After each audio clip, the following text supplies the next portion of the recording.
नमस्कार दोस्तों, सब्सक्राइब करें इस चैनल को और क्लिक करें बेल आइकन पर इस चैनल के सभी लेटेस्ट वीडियोस अपडेट प्राप्त करने के लिए।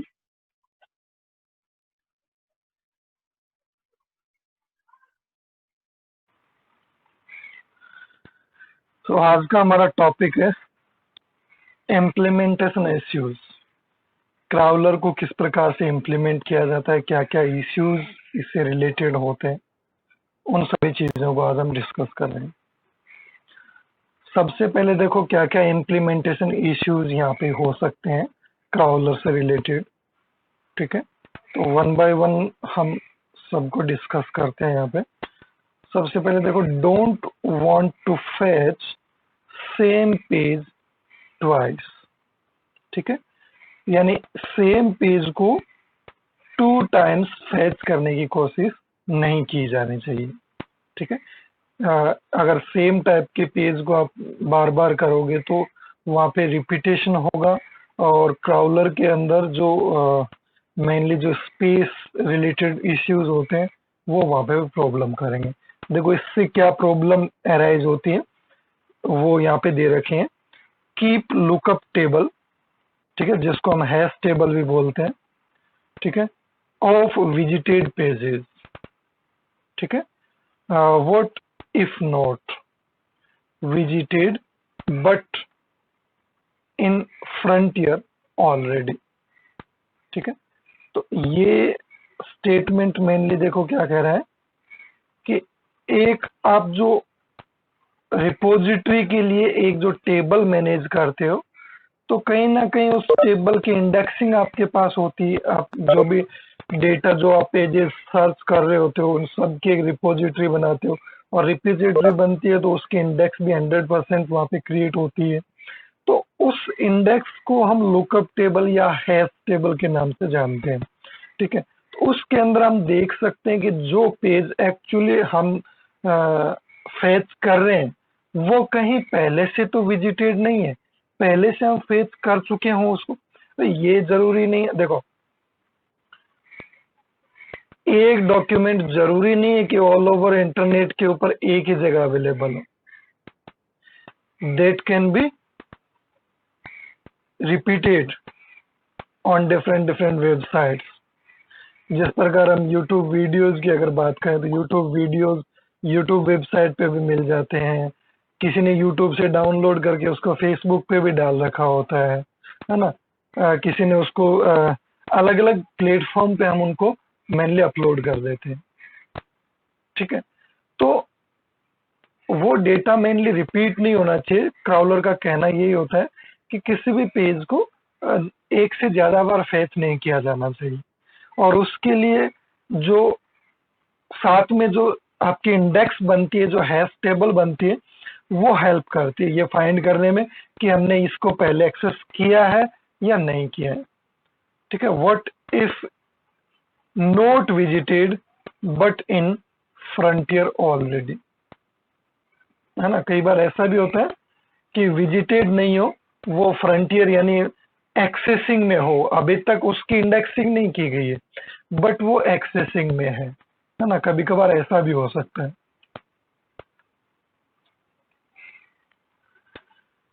The frontier grows very fast. Frontier जो होते हैं, फ्रंटियर जो पेजेस होते हैं मेनली वो बहुत ही फास्टली ग्रो करते हैं।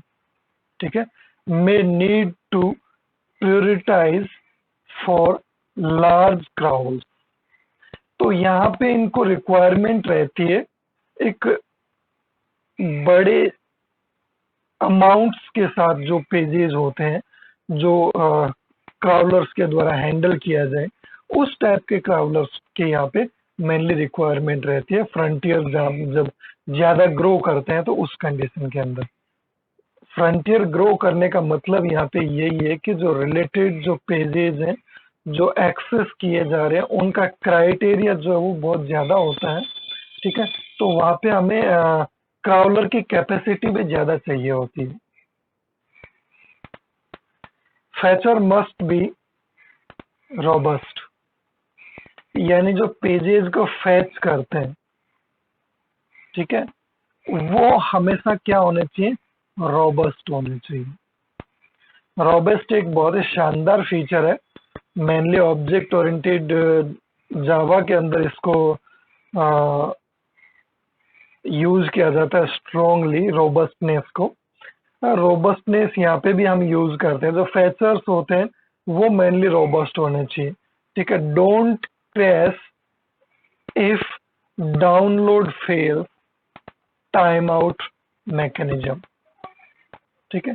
तो यहाँ पे मेनली देखो दो चीजें हैं, don't crash if download fail. अगर डाउनलोड फेल हो जाए तो भी वहां पे जो आपकी सर्चिंग है, जो आपका ऑपरेशन है, वो मेनली क्रैश नहीं होना चाहिए, है ना। जितना पहले से फैच कर चुके हो आप, जितना सर्च कर चुके हो, कम से कम उतना तो यूजर को आप प्रोवाइड करवाओ। जिस लेवल पे फेल हो गया, ठीक है, उस लेवल पे आप उसको स्टॉप कर दो, ठीक है। बट क्रैश नहीं होना चाहिए, कंप्लीटली क्रैश नहीं होना चाहिए, ठीक है। डोंट क्रैश, इसी को अपने रोबस्टनेस बोलते हैं। रोबस्टनेस का मतलब है कि जितना काम हुआ वो परफेक्ट हुआ, उसमें किसी भी प्रकार की कोई किंतु परंतु नहीं होनी चाहिए। Time out mechanism, time out mechanism भी हम यहाँ पे यूज करते हैं, ठीक है। ऐसे नहीं कि हमने सर्चिंग पे लगा के छोड़ दिया, क्राउलर आधे घंटे तक सर्च कर रहा है, ऐसा नहीं होता है ना। वहाँ पे एक फिक्स टाइम होता है, अगर उतने में जितना डेटा उसने सर्च कर लिया उतना कर लिया, अदरवाइज फिर टाइम आउट हो जाता है सर्च इंजन के द्वारा, और क्राउलर जो है वो अपनी प्रोसेसिंग स्टॉप कर देता है। Determine file type two skip unwanted files. File की टाइप्स को यहाँ पे डिटरमाइन किया जाता है, पहचान की जाती है, ठीक है। किस लिए की जाती है, अनवांटेड फाइल्स को स्टॉप करने के लिए, स्किप करने के लिए। जैसे मान लो आपने गूगल में सर्च किया वेब माइनिंग, ठीक है, तो वेब माइनिंग से रिलेटेड वहां पे जो आपके टेक्स्ट डॉक्यूमेंट्स होंगे वो आपको प्रोवाइड करवाए जाएंगे। बट वहीं पे गूगल के अंदर जो ऑप्शन आता है इमेजेस का, अगर आप इमेजेस पे क्लिक करके और फिर आप लिखोगे वेब माइनिंग और सर्च करोगे, तो वहां पे टेक्स्ट डॉक्यूमेंट्स नहीं आएंगे। ओनली जो इमेजेस हैं, वेब माइनिंग से रिलेटेड जो मॉडल्स हैं, फ्लो चार्ट्स हैं, ओनली वो ही रिप्रेजेंट होंगे। तो वहां पे अनवांटेड फाइल्स को स्किप किया जाता है। तो वेब माइनिंग अगर आप सर्च कर रहे हो, तो अगर इमेजेस में कर रहे हो तो टेक्स्ट फाइल्स को वहां पे स्किप किया जाएगा, और अगर टेक्स्ट फाइल में कर रहे हो, मेन अगर आप सर्च इंजन के उस पे पेज पे कर रहे हो, तो ऑब्वियसली आपके इमेजेस वगैरह को वहां पे इंक्लूड नहीं किया जाएगा, ठीक है, उनको स्किप किया जाएगा।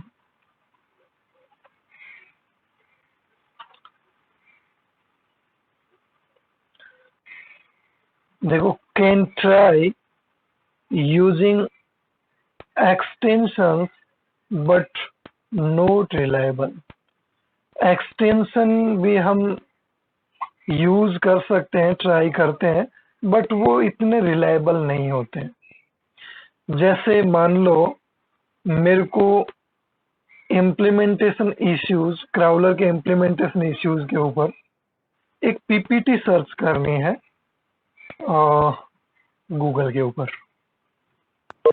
तो मैंने लिखा क्राउलर इम्प्लीमेंटेशन इश्यूज, आगे मैंने एक्सटेंशन लगा दिया पीपीटी या डॉट पीपीटी मैंने लिख दिया। तो इससे क्या आने वाले सभी डॉक्यूमेंट्स ओनली पीपीटी फॉर्मेट में होंगे? नहीं,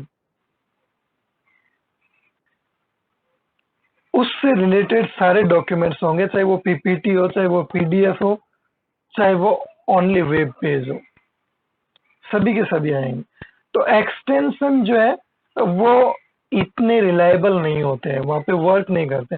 ऑब्वियसली आप पीपीटी लिखोगे तो आपको एक दो स्टार्टिंग के जो रिजल्ट है ना वो ऐसे मिलेंगे जिसके अंदर पीपीटी फाइल्स होंगे, ठीक है, बट सारे के सारे पीपीटीज के रिजल्ट नहीं मिलने वाले। तो एक्सटेंशन यहाँ पे इतना रिलायबली वर्क नहीं करता है। Can issues had HTTP commands to get content type headers, but overhead of extra internet request। देखो यहाँ पे दो प्रोटोकॉल की बात की जा रही है, नेटवर्किंग के दोनों प्रोटोकॉल है, HTTP हाइपरटेक्स्ट ट्रांसफर प्रोटोकॉल और MIME मल्टीमीडिया इंटरफेस के लिए जो हम यूज करते हैं, ठीक है। तो यहाँ पे हम ये कह सकते हैं कि भाई हम हर जगह पे ये वाला एक्सटेंशन यूज कर ले जिससे कि इमेज, वीडियो, ऑडियो और टेक्स्ट सारी की सारी चीजें एक साथ सर्च हो जाएंगी, ठीक है। बट इससे प्रॉब्लम क्या आएगी, इससे मेनली इंटरनेट का जो ओवरहेड है, जो वर्किंग है, वो वहां पे इंक्रीज हो जाएगी, ठीक है। इसलिए हम जो भी सर्च करते हैं वो मेनली HTTP की सहायता से करते हैं, ताकि उसमें केवल और केवल प्लेन टेक्स्ट जो डॉक्यूमेंट्स है वही हमारे सामने, मेनली जो टेक्स्ट फाइल्स है वही हमारे सामने रिप्रेजेंट हो। स्पेसिफिक आपको इमेज या वीडियो सर्च करने, देन MIME प्रोटोकॉल वहां पे वर्क करता है।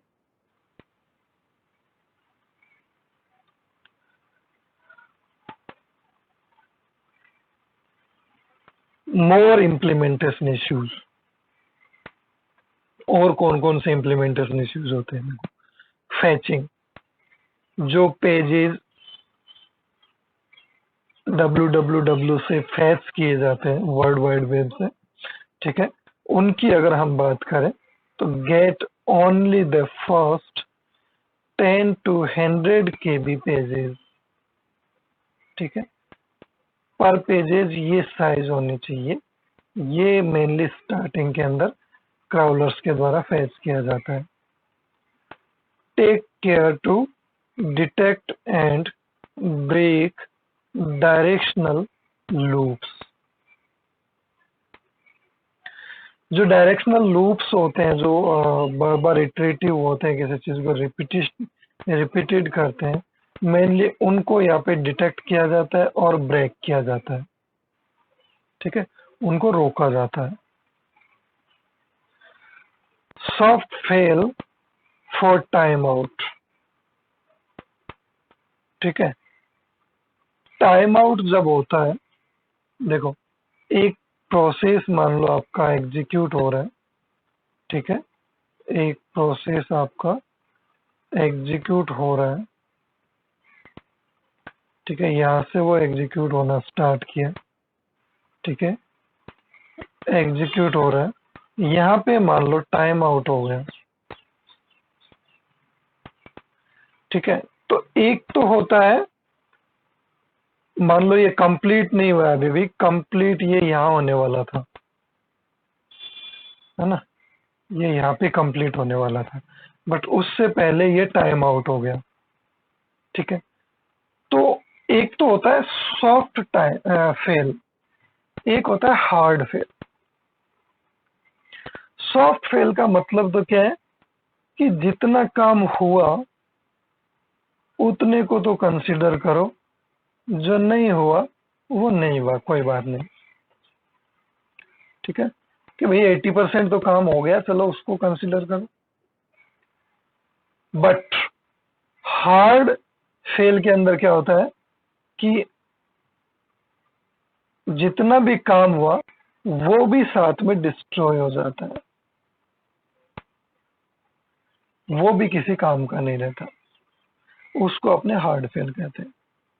सर्वर नोट रिस्पॉन्डिंग, ये भी एक इश्यू हो सकता है, सर्वर रिस्पॉन्ड ना करे, ठीक है।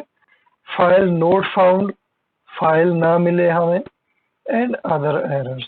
तो इस टाइप के जो एरर्स हैं फैचिंग के अंदर, तो ये एरर्स मेनली अराइज होते हैं, ठीक है, टाइम आउट की वजह से सॉफ्ट फेल हो जाना, सर्वर का रिस्पॉन्ड ना करना, ठीक है, फाइल का ना मिलना, ठीक है, इस टाइप के कॉमन एरर्स हैं जो कि हर जगह देखने को मिल सकते हैं।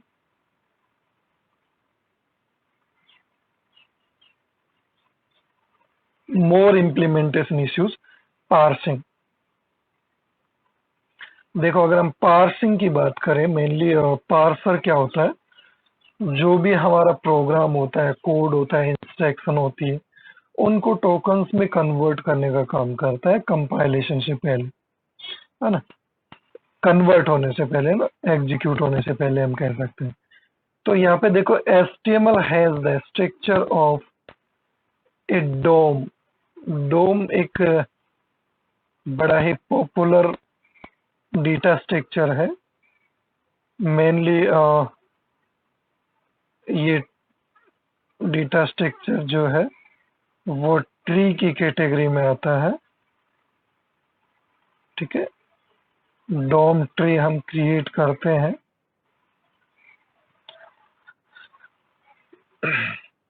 डॉक्यूमेंट ऑब्जेक्ट मॉडल ट्री है ना, आगे लिखा हुआ ना ट्री, ठीक है। डोम की फुल फॉर्म क्या है, डॉक्यूमेंट ऑब्जेक्ट मॉडल। जो डॉक्यूमेंट्स होते हैं मेनली, उनके जो ऑब्जेक्ट्स मॉडल प्रिपेयर किए जाते हैं, जिनको हम डोम ट्री बोलते हैं, ठीक है। Unfortunately actual HTML is often incorrect in an strict syntactic sense. यानी कभी कभी दुर्भाग्यवश जो एक्चुअल HTML कोड होता है किसी डॉक्यूमेंट का, है ना, वो इनकरेक्ट हो जाता है, करप्ट हो जाता है, ठीक है, इन static sense. Crawlers like browsers must be robust and forgiving. Crawlers और आपके ब्राउजर्स, ये सब बहुत ही रोबस्ट एप्लीकेशंस होती हैं, ठीक है। तो अगर हम बात करें नेक्स्ट पॉइंट की, fortunately there are tools that can help, ठीक है। यहाँ पे ये कुछ टूल्स हैं, ठीक है, TD सोर्स forgy.net, ये एक URL है। इस पे कुछ क्राउलर से रिलेटेड टूल्स हैं जिनको आप ऑनलाइन एक्सेस कर सकते हो, ठीक है। तो इनको आप जरूर एक बार क्लिक करके और टूल्स को एक बार ओपन करके देखना ये किस प्रकार से वर्क करते हैं, ठीक है, इसलिए मैंने URL यहाँ पे इंक्लूड किया है। Must pay attention to HTML entities and Unicode in text. What to do with a growing number of other formats. तो अगर हम बात करें HTML एंटिटीज की और यूनिकोड इन टेक्स्ट, देखो HTML एंटिटीज जो है वो मेनली वेब के लिए सबसे ज्यादा पोर्टेबल होते हैं, है ना। HTML लैंग्वेज सबसे ज्यादा पोर्टेबल है वेब के, वेब पेजेस के लिए, इसलिए हम जो भी यहाँ पे यूज करते हैं मेनली HTML एंटिटीज के रूप में यूज करते हैं, ठीक है। And Unicode, what is Unicode? Unicode is just a universal code that used to define different language symbols, ठीक है। तो HTML के अंदर जो भी एंटिटीज होंगी, तो आप देखते हो कुछ वेबसाइट हिंदी में अपना रिप्रेजेंटेशन देती हैं, कुछ इंग्लिश में, कुछ अलग अलग, जैसे पंजाबी में भी कुछ आपको मिल जाएंगी, है ना, अलग अलग लैंग्वेजेस के अंदर। अगर वर्ल्ड वाइड हम बात करें तो फ्रेंच वेबसाइट की लैंग्वेज आपको अलग मिलेगी, चाइनीज वेबसाइट की लैंग्वेज आपको कुछ हद तक अलग मिलेगी, है ना। तो वहाँ पे अलग अलग जो टेक्स्ट सिंबल्स हम यूज करते हैं, मेनली उनको वहाँ पे मैनेज करने के लिए हमें यूनिकोड की रिक्वायरमेंट होती है। यूनिकोड ही है जो मेनली इनको मैनेज करते हैं, ठीक है। What to do with a growing number of other formats, है ना, दूसरे जो फॉर्मेट्स ग्रो कर रहे हैं, ठीक है, तो उनके साथ भी हम इस प्रकार से देखो देख सकते हैं कौन कौन से फॉर्मेट्स हैं। फ्लैश काफी पॉपुलर है, एसवीजी, आरएसएस, एजेक्स, ये सब डॉक्यूमेंट फॉर्मेट है जिस प्रकार से आपका एचटीएमएल है, ठीक है। एजेक्स भी काफी पॉपुलर लैंग्वेज है, स्क्रिप्टिंग लैंग्वेज है, ठीक है। फ्लैश भी स्क्रिप्टिंग लैंग्वेज है, सब स्क्रिप्टिंग लैंग्वेज है, जिसमें से एजेक्स और फ्लैश थोड़ी सी पॉपुलर है और एसवीजी और आरएसएस थोड़ी सी कम पॉपुलर है। देखो एचटीएमएल, ये एक एचटीएमएल पेज है, ठीक है। एचटीएमएल आई थिंक आप लोगों को सबको आती ही होगी, ठीक है। तो हम एचटीएमएल टैग यूज करते हैं किसी भी पेज को बनाने के लिए, ठीक है। तो यहाँ पे फर्स्ट हमारा एचटीएमएल टैग आ गया, देन उसके अंदर हम हेड यूज कर रहे हैं, ठीक है। ये हमारा हेड आ गया, ठीक है। तो ये हमारा हेड आ गया और हेड के अंदर हम यूज करते हैं, यहाँ पे देखो टाइटल, तो ये हेड के अंदर हमारा टाइटल आ गया, ठीक है। और टाइटल का नेम आप जो भी लिखो, जैसे लिखा हुआ है हेयर कम्स द डोम, ठीक है, हेयर कम्स द डोम। तो ये एक हायरार्की होगी। एचटीएमएल के अंदर हेड कमांड, हेड के अंदर टाइटल कमांड, टाइटल के अंदर ये वाला टेक्स्ट, ठीक है। अब बच गया दूसरा वाला पार्ट, ठीक है, ये वाला पार्ट बॉडी का, ठीक है, ये वाला पार्ट जिसकी हम बात कर रहे हैं। तो एचटीएमएल के अंदर दो पार्ट है, एक हेड है एक बॉडी है, ठीक है। दो पार्ट हो गए, एक हेड और एक बॉडी। हेड को हमने डिस्कस किया, बॉडी को हम डिस्कस कर रहे हैं। देखो बॉडी के अंदर फर्दर तीन पार्ट्स हैं, H2, इमेज और पैराग्राफ। H2 मतलब हेडिंग सेकंड है आपकी, ठीक है, यानी ये इस प्रॉपर हेडिंग से थोड़े छोटे टेक्स्ट में आएगी, ठीक है। और ये हेडिंग है डॉक्यूमेंट ऑब्जेक्ट मॉडल, ठीक है। तो ये हमारी H2 के अंदर हेडिंग है। और सेकंड अगर इमेज की बात करें तो यहाँ पे देखो सोर्स दिया हुआ है, डॉम डॉट पीएनजी नाम की एक इमेज है जिसका यहाँ पे सोर्स दिया हुआ है। इस पेज को यहाँ पे वेब पेज के अंदर इंक्लूड किया जा रहा है। और फिर नेक्स्ट है पैराग्राफ, ठीक है। तो पैराग्राफ कमांड के अंदर आप देख सकते हो कि कुछ और अलग अलग टेक्स्ट है। तो यहाँ पे एक मैसेज है, ठीक है, वो मैसेज एज इट इज यहाँ पे दिख रहा है आपको। उसके अलावा एक कमांड है कोड, ठीक है। तो यहाँ पे कोड नाम की एक कमांड बीच में और डाली गई है। और कोड किस टाइप का है, मेनली HTML टाइप का है। कोड आपका HTML टाइप का है, okay.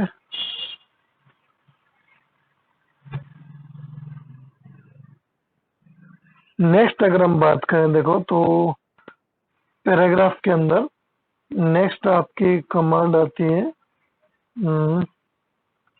Page to illustrate the, ठीक है। ये एक मैसेज है, तो इस मैसेज को एज इट इज यहाँ पे पुट कर दिया जाएगा, ठीक है। और नेक्स्ट जो कमांड है वो है यहाँ पे ए, ठीक है, जो कि किसी लिंक को अटैच करने के लिए काम आता है। ए कमांड जो है वो किसी लिंक को वहाँ पे हाइपर लिंक के रूप में देने के लिए काम में आता है। तो यहाँ पे एक लिंक दिया गया है, ठीक है, जैसे मान लो http www.w3.org डॉम, ठीक है। तो ये पूरा URL है, ठीक है, जिस फाइल को हमें एक्सेस करना है।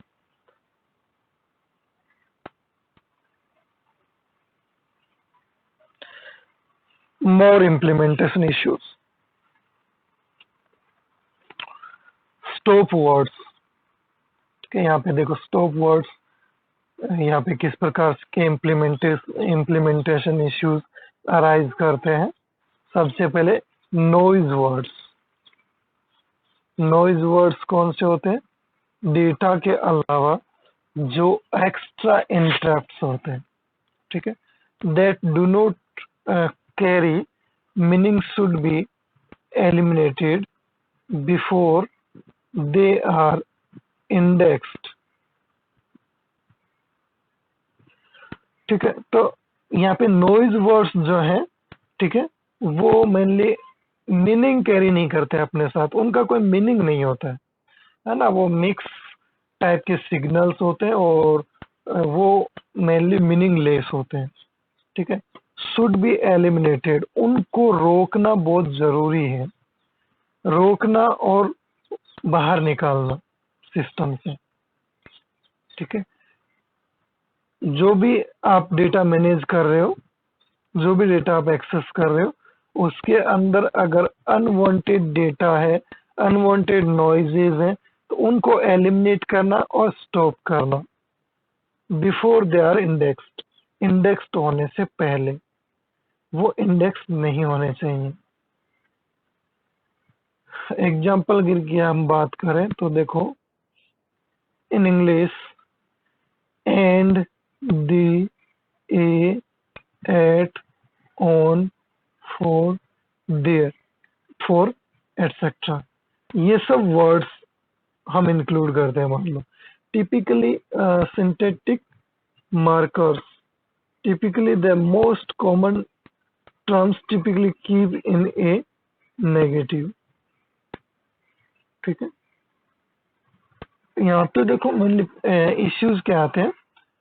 अगर मोस्ट कॉमन टर्म्स यहाँ पे यूज की जाए, है ना, तो कॉमन टर्म्स की रेफरेंस में देखो, typically the most common terms typically kept in A negative, और ना वो टिपिकली उनको नेगेटिव में ले जाती है। ठीक है, नेगेटिव डिक्शनरी के अंदर 10 to 1000 एलिमेंट्स। ठीक है, इतने एलिमेंट्स हम मेनली यहाँ पे यूज करते हैं। 10 to 1000 की यहाँ पे रेंज रहती है।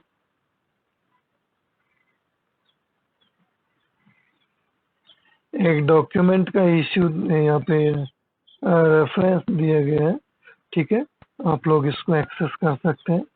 नेक्स्ट है, parser can detect these right away and discard them.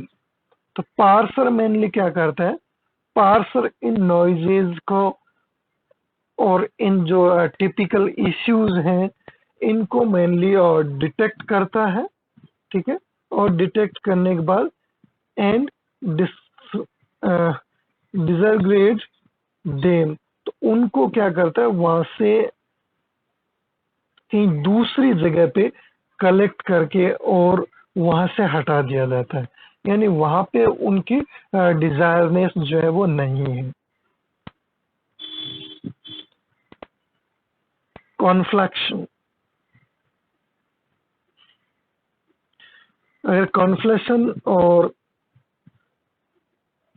अपने बात करें, ठीक है, तो यहाँ पे देखो आइडिया क्या है कॉन्फ्लेक्शन का। कॉन्फ्लेक्शन एंड थियोरी, ठीक है, idea improve recall by merging words with same meaning। We want to ignore superficial morphological features, thus merge similar looks। ठीक है, यहाँ पे देखो इश्यू क्या है कॉन्फ्लेक्शन और थ्योरी से रिलेटेड। यहाँ पे मेनली आइडिया ये है कि जो हम इम्प्रूवमेंट करते हैं, ठीक है, तो वहां पे मेनली अगर किसी सिंगल वर्ड का कोई प्रॉपर मीनिंग नहीं निकल रहा है, ठीक है, हम उसके बेस पे वहाँ पे कुछ आइडेंटिफाई नहीं कर पा रहे, किसी वर्ड की वहाँ पे कोई रिक्वायरमेंट फुल नहीं हो रही है, तो इस कंडीशन में एक से ज्यादा वर्ड्स को मिलाकर और किसी भी प्रॉब्लम के सॉल्यूशन को फाइंड किया जाता है।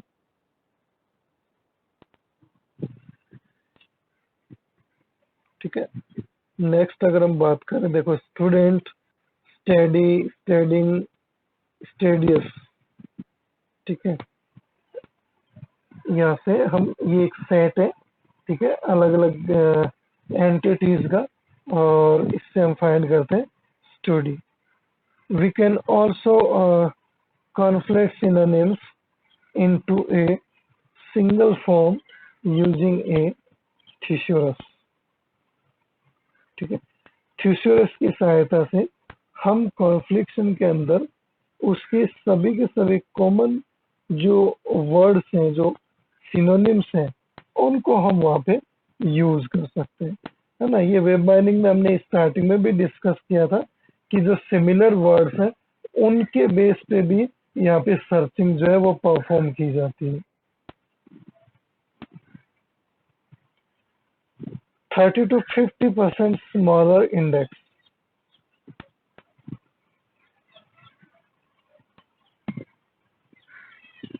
और नेक्स्ट पॉइंट है doing this in both pages and queries allow to retrieve pages about automobile when user asks for car।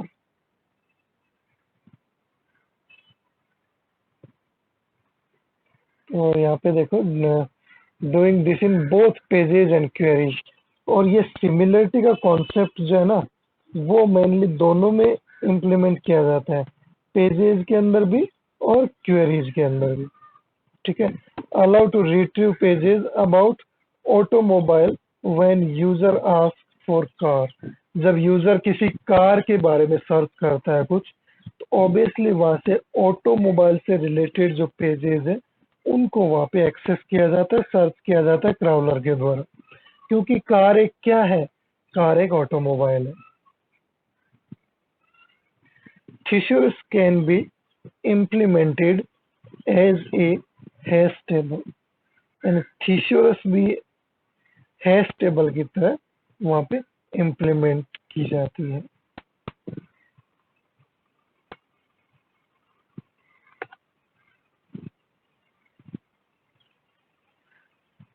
Next issues related to stemming. Morphological conflation based on retrieve rule. ठीक है, तो जो morphological जो कॉन्फ्लेक्शन होते हैं data के अंदर, वहां पे हम मेनली रिट्रीव रूल्स को, रीराइट रूल्स के ऊपर वर्क करते हैं, रूल्स को अकॉर्डिंग टू कॉन्फ्लेक्शन रीराइट करते हैं। लैंग्वेज डिपेंडेंट, ठीक है, स्ट्रीमिंग के अंदर लैंग्वेज जो डिपेंडेंट का इश्यू है, ये भी एक सीरियस इश्यू है, क्योंकि अगर कोई भी वेबसाइट अगर लैंग्वेज डिपेंडेंट हो गई तो ऑब्वियसली वो दूसरे प्लेटफॉर्म के साथ में कोलैबोरेट नहीं कर पाएगी। Poster streaming, poster steamer very popular for English. ठीक है, तो ये पोस्टर स्टीमर जो है वो इंग्लिश लैंग्वेज के लिए बहुत ही पॉपुलर है। मेनली इंग्लिश लैंग्वेज के अंदर ही हम सारे टेक्स्ट और उनको कोशिश करते हैं मैनेज करने की। यहाँ पे देखो एक यूआरएल दिया गया है। ठीक है, कॉन्टेक्स्ट सेंसिटिव ग्रामर रूल्स। ठीक है, every language has a grammar, है ना। सम operations or some languages belong in computer science to context sensitive, and some belongs to from context free, and some are from push down automatons, and some are from recursively enumerable languages। तो ये सब अलग अलग grammars हैं जिनके ऊपर ये mainly depend करते हैं।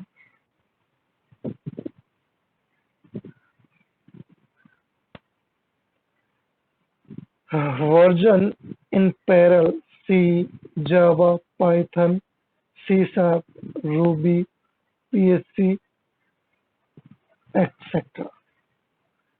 ठीक है, तो यहाँ पे अलग अलग जो लैंग्वेजेस यहाँ पे प्लेटफॉर्म जो बताए गए हैं, जिन प्लेटफॉर्म को यहाँ पे हम यूज करते हैं वेब पेजेस के लिए। ठीक है, तो मेनली स्ट्रीमिंग के अंदर क्या होता है कि ये जो वेरियस प्लेटफॉर्म है, ये जो वेरियस टूल्स हैं, ठीक है, इनको मेनली अकॉर्डिंग टू इनके वर्जन्स हम अपग्रेड करते रहते हैं और इनको मैनेज करते रहते हैं। Poster has also developed snowball, यानी पोस्टर जो ब्रांड है इन सब के लिए, वो मेनली अलग अलग टूल्स को यहाँ पे और डेवलप कर रहा है, जैसे कि snowball, a language to create streaming algorithm in any language, है ना। ये स्नोबॉल एक ऐसी एल्गोरिथम है जो कि किसी भी लैंग्वेज के अंदर ऑपरेशन परफॉर्म करने की कैपेसिटी रखता हूँ। ठीक है, तो ये इसके यूआरएल दे रखा है स्नोबॉल के बारे में, आप और ज़्यादा डिटेल पढ़ सकते हो। इसकी स्पेशल वेबसाइट है snowball.turtles.org।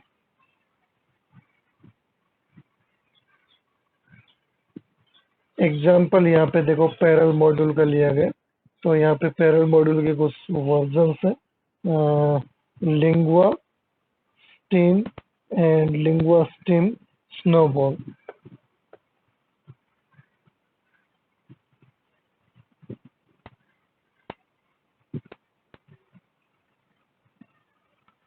नेक्स्ट अपने स्टैटिक वर्सेस डायनेमिक पेजेस को डिस्कस करते हैं। In it worth trying to eliminate dynamic pages and only index static pages।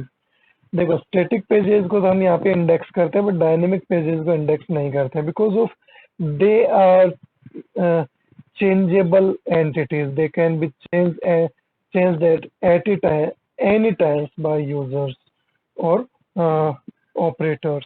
तो डायनेमिक पेजेस को हम एक्चुअली इंडेक्स नहीं करते, ओनली स्टैटिक पेजेस को ही हम इंडेक्स करते हैं, यानी क्राउलर जो है वो केवल स्टैटिक पेजेस को आपके इंडेक्सिंग करता है, डायनेमिक पेजेस को आपको इंडेक्सिंग नहीं करता, वो आपको डायरेक्टली प्रोवाइड करवाता है। जैसे मान लो न्यूज अपडेशन वेबसाइट है, तो दैट इज डायनेमिक, ये मिनट मिनट में चेंज होती रहती है, तो इस टाइप के कंटेंट जो है वो आपको इसके अंदर प्रोवाइड नहीं करवाए जाते, है ना, इंडेक्सिंग के अंदर। तो यहाँ पे कुछ पेजेस देखो, यहाँ पे एग्जांपल्स के रूप में दिए गए, why or why not, how can we tell if a page is dynamic। ठीक है, हम एक पेज को डायनेमिक कब बोल सकते हैं, किस बेस पे बोल सकते हैं। What about spider traps. ठीक है, मकड़ी का जो जाल होता है वो किस टाइप का होता है। What do Google and other search engine do. Google और अदर सर्च इंजन जो है वो किस थ्योरी पे वर्क करते हैं, किस प्रकार से वर्क करते हैं। These all questions are related to each other. Dynamic page क्या है, स्पाइडर ट्रैप क्या है, गूगल सर्च इंजन और अदर सर्च इंजन क्या करते हैं, किस प्रकार से वर्क करते हैं। ठीक है, that is a clear concept of implementation issues। more implementation is relative and absolute URL। या तो स्टैटिक और डायनेमिक पेजेस से रिलेटेड था, यहाँ पे रिलेटिव और एब्सोल्यूट यूआरएल से रिलेटेड है, यानी कुछ यूआरएल जो है वो किसी से रिलेटेड होते हैं, कुछ जो होते हैं एब्सोल्यूट होते हैं, यानी किसी से भी रिलेटेड नहीं होते हैं, एब्सोल्यूट वैल्यूज जो होती हैं। तो crawlers must translate relative URLs into absolute URLs. सबसे पहले तो जो रिलेटिव है उनको एब्सोल्यूट में कन्वर्ट किया जाता है। Need to obtain base URL from HTTP header और HTML मेटा टैग, और else current pages are by default. ठीक है, तो यहाँ हेलो दोस्तों, चैनल को सब्सक्राइब करना ना भूलें, वीडियो को लाइक करें, शेयर करें और बने रहें आपके अपने चैनल पॉसिबल नॉलेज के साथ इसी तरह के लेटेस्ट वीडियोस पाने के लिए। धन्यवाद।